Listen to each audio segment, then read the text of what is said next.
जैसा कि स्पष्ट है, आप लोगों का टॉपिक चल रहा है धार्मिक प्राचीन भारत के साहित्यिक स्रोत। तो साहित्यिक स्रोत के अंतर्गत आप लोगों ने पहला टॉपिक पढ़ लिया धार्मिक स्रोत, धार्मिक साहित्य। धार्मिक साहित्य के अंतर्गत आप लोग ब्राह्मण, बौद्ध और जैन ये तीनों ही धर्मों के साहित्य के बारे में पढ़ चुके हैं।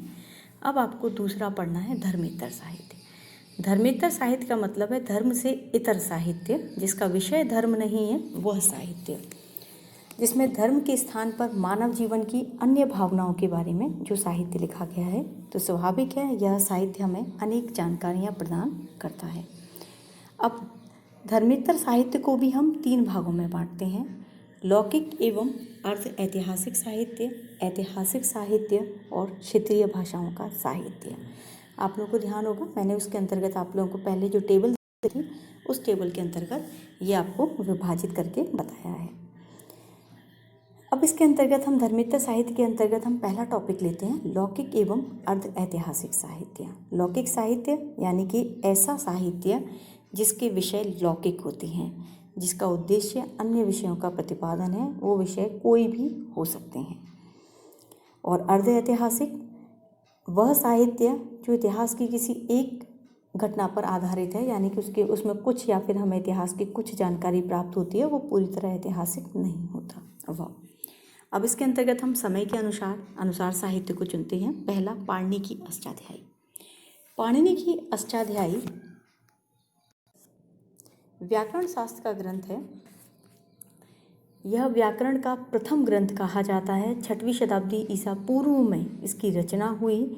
मौर्य काल या पूर्व मौर्य काल या जिसे हम बुद्ध काल कहते हैं, उसकी जानकारी का एक प्रमुख स्रोत है। उस काल की सामाजिक, धार्मिक, राजनीतिक जानकारी के लिए यह बहुत महत्वपूर्ण है। जैसे अष्टाध्यायी से ही हमें ये पता चलता है कि स्त्रियों के लिए उपाध्यायी और आचार्य शब्द का प्रयोग होता था। अष्टाध्यायी में ही ये वर्णित है कि स्त्रियों के लिए असूर्यपश्या शब्द का प्रयोग किया गया है। तो ऐसी बातें हमें इस ग्रंथ से पता चलती हैं। दूसरा आता है कौटिल्य का अर्थशास्त्र। कौटिल्य सर्वविदित नाम है, बहुत फेमस नाम है। कौटिल्य ने एक पुस्तक लिखी है जिसे राजनीति की है, जिसका नाम है अर्थशास्त्र। मौर्य काल की रचना इसे मानी जाती है। मौर्यकालीन प्रशासन, सभ्यता, संस्कृति की जानकारी के लिए कौटिल्य का अर्थशास्त्र बहुत अधिक महत्वपूर्ण है। ये माना जाता है कि जब तक हमें अर्थशास्त्र प्राप्त नहीं हुआ था तब तक ये ज्ञात करना या ये बताना बहुत कठिन था कि भारत में एक सुसंगठित राजतंत्र व्यवस्था रही थी। जब कौटिल्य का अर्थशास्त्र हमारे हाथ में आया तभी ये पता चला कि भारत में एक सुसंगठित प्रशासनिक व्यवस्था स्थापित रही थी। तो मौर्य काल की जानकारी के लिए कौटिल्य का अर्थशास्त्र महत्वपूर्ण स्रोत है। कात्यायन द्वारा अष्टाध्यायी पर लिखे वार्तिक, 3वीं शताब्दी ईसा पूर्व में उन्होंने ये वार्तिक लिखे। ये भी प्राक मौर्य और मौर्य युगीय इतिहास की जानकारी देते हैं। हालांकि व्याकरण से संबंधित है, लेकिन फिर भी हमें काफ़ी महत्वपूर्ण जानकारी देते हैं। पाणिनि के अष्टाध्यायी पर ही टीका के रूप में पतंजलि का महाभाष्य लिखा गया 2वीं शताब्दी ईसा पूर्व में। पतंजलि पुष्यमित्र शुंग के पुरोहित रहे थे। उसके अश्वमेध यज्ञों का संपादन उन्होंने किया था। तो पतंजलि के महाभाष्य से हमें शुंग काल के या मौर्योत्तर काल के बारे में पता चलता है। यवन आक्रमणों के बारे में इससे हमें पता चलता है। इसके बाद गार्गी संहिता, इसमें भी यवन आक्रमण का उल्लेख हमें प्राप्त होता है कि मौर्य राजाओं ने के समय में यवनों ने साकेत, पांचाल, मथुरा पर आक्रमण करते हुए पाटलिपुत्र तक अपना आक्रमण कर लिया था। कामोद्दकीय नीतिसार गुप्तकालीन रचना है। यह भी राजनीति शास्त्र का ग्रंथ है, लेकिन इसमें भी हमें काफ़ी जानकारी गुप्तकाल की प्राप्त हो जाती है। अब अर्ध ऐतिहासिक साहित्य वे कथानक ऐतिहासिक है, लेकिन उनकी विषय वस्तु काल्पनिक या नाटकीय तरीके से लिखी गई है। अब इसके अंतर्गत जो रचनाएं आती हैं उनमें नाम आता है हमारा सबसे पहला विशाखदत्त का मुद्रा राक्षस। मुद्रा राक्षस की विषय वस्तु क्या है?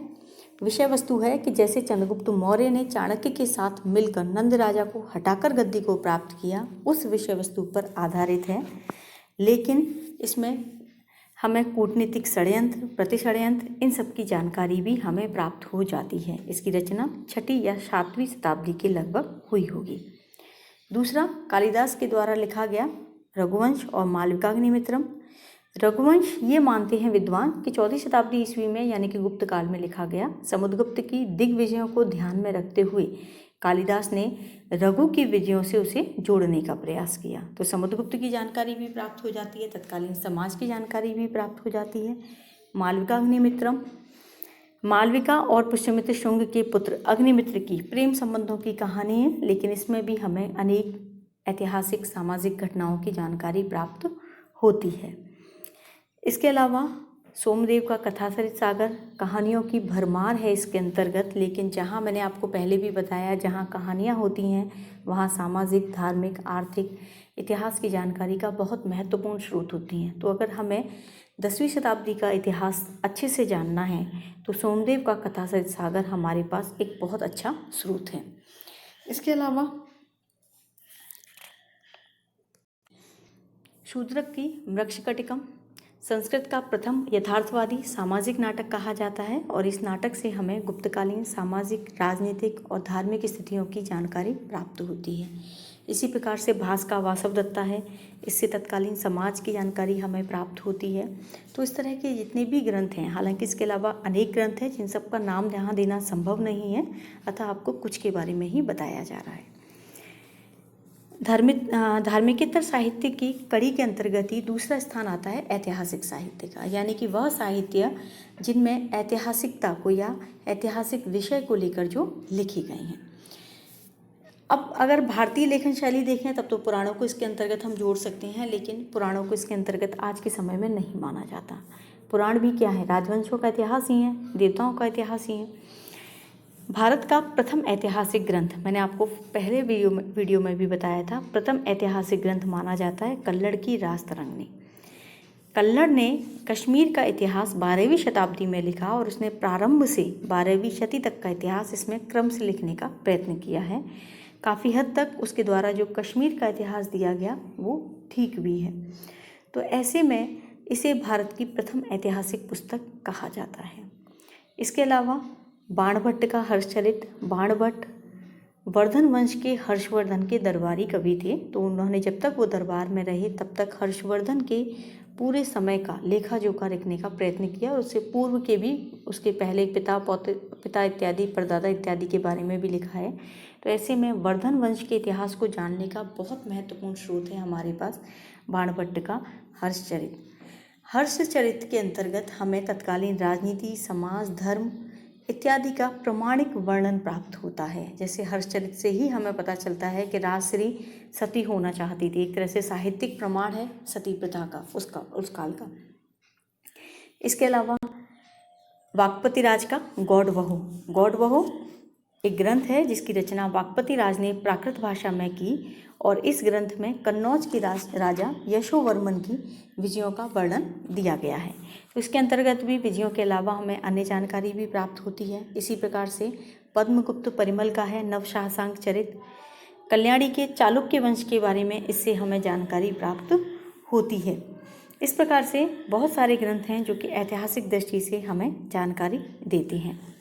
अब तीसरा इसके अंतर्गत आता है क्षेत्रीय भाषाओं का साहित्य। क्षेत्रीय भाषाओं के साहित्य के अंतर्गत कि क्षेत्र विशेष के आधार पर जो साहित्य लिखा गया जो हमें उस क्षेत्र विशेष की जानकारी प्रदान करता है। इनमें सबसे ज़्यादा जो महत्वपूर्ण है वो है तमिल भाषा में लिखा गया दक्षिण भारत का संगम साहित्य। इसका जो समय माना जाता है वो 3 शताब्दी माना जाता है, प्रारंभिक 3 शताब्दी।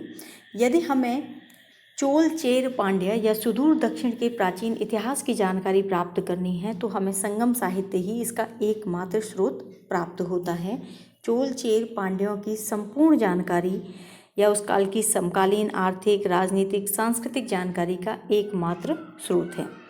इसके अलावा तमिल साहित्य के 2 प्राचीन महाकाव्य भी हैं, सिलप्पदिकारकम और मणिमेखलाई। ये भी हमें इतिहास की दृष्टि से बहुत अधिक महत्वपूर्ण हैं क्योंकि सिलप्पदिकारकम और मणिमेखलाई ये हमें तत्कालीन प्रजा, समाज, संस्कृति इन सब की जानकारी हमें प्रदान कर देते हैं। इसके अलावा नंदी कल्लमकम और जीवक चिंतामणि ये भी विभिन्न ग्रंथ हैं जो हमें जानकारी प्रदान करते हैं। कन्नड़ भाषा में कविराज मार्ग लिखा गया, कवि पंप के द्वारा विक्रमार्जुन विजय लिखा गया। ये भी हमें कर्नाटक क्षेत्र की और तत्कालीन दक्षिण भारत की जानकारी प्रदान करते हैं।